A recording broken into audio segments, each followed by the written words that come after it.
Hi, it's Therese from Lostinpaper and I'm here for Altenew, and I'm going to be using this Whimsical Flowers stamp set and their matching dies to create a very clean and simple card. I want to start by stamping out the solid image of the flowers, and I've got one of the Altenew crisp inks, and this is called Warm Sunshine, and it's the prettiest colour, and I've got to say these inks stamp out beautifully every time.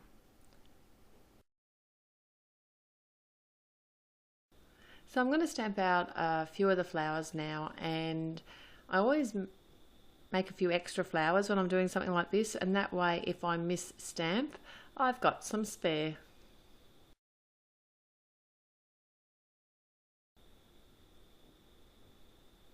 I'm only using the larger flowers today, and there's 3 different shapes. And the good thing about this stamp set is it has both the outline stamp as well as the bold background stamp. So now I'm just going to use the jet black ink to stamp out the outline on all of my flowers, and it's really easy to work out which flower goes with which stamp, which background goes with which outline stamp, and they are really easy to line up. I actually had to cut the first one out though because I put my head right over the top. I'm sorry about that. And there is a cheat sheet on the blog if you find that you need it, so just head over there. But if you have a little look at the stamps, it's really easy to work out which ones go with what in this set.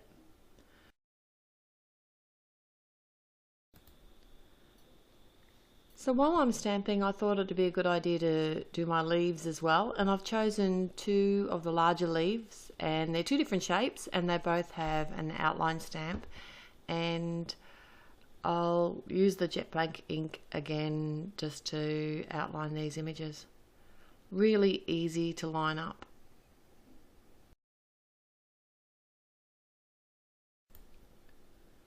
So when I'm finished with all my stamping, I decided to add my shading, and this is a really easy way to add shading to your images. This is just a Prismacolor pencil, and I've chosen a colour that's just a bit darker than the actual stamped colour, and I'm focusing the colour from the center of the flower and working my way out, because obviously the center of the flower is going to be the darkest part.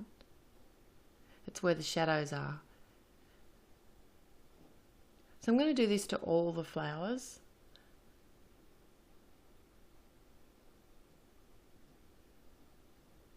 And then also add some shading to the leaves as well.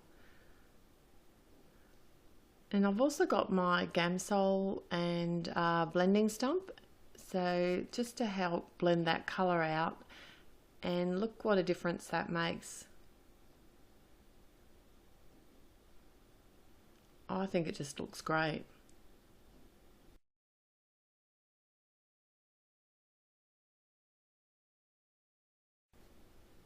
And when I blended out the centre of the flowers, it just gives it that nice subtle shaded look.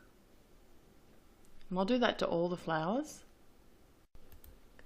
So to save myself some time, I made sure that when I stamped out my flowers that there was plenty of room between them, that I could do some multiple die cutting. So I'm just going to run all these through my machine and I'll be right back. So my sentiment today, it's from the birthday greetings set, and it says birthday wishes, and I'm just going to stamp that out with some jet black ink.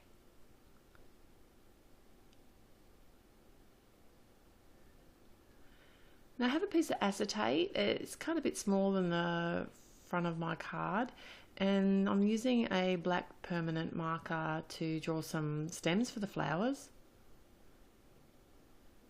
And it wasn't until after that I realised that this wasn't going to hold very well on the card front, so what I did was actually flip it over and then redraw the lines on the back, so even if they do get rubbed off on the front, the lines will still be on the back. I mean, ideally I probably wouldn't have even drawn the lines on the front had I realised, but it's done now. And probably next time I would have actually adhered the flowers to the front first before I actually drew the lines, and that would have made it much easier. I think I went about it a little bit backwards. but I got there in the end. So I just wanted to pop this panel up, so I'm using some foam tape and I'm cutting it, and I'm actually adhering it behind the acetate panel where the flowers are going to be, and then I can just pop this up on the front of my card.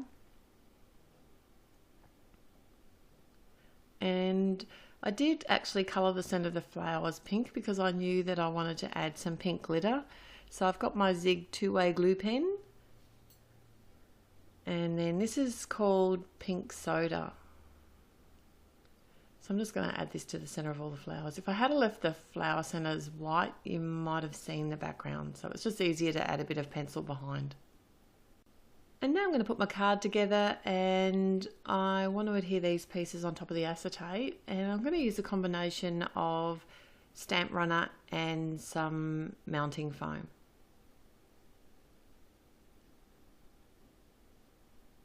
I just love the fact that the acetate is up off the card front. Having the die cuts for these flowers just makes it so easy. It means that I don't have to do any fussy cutting. And anything that makes my life easier, I'm happy with.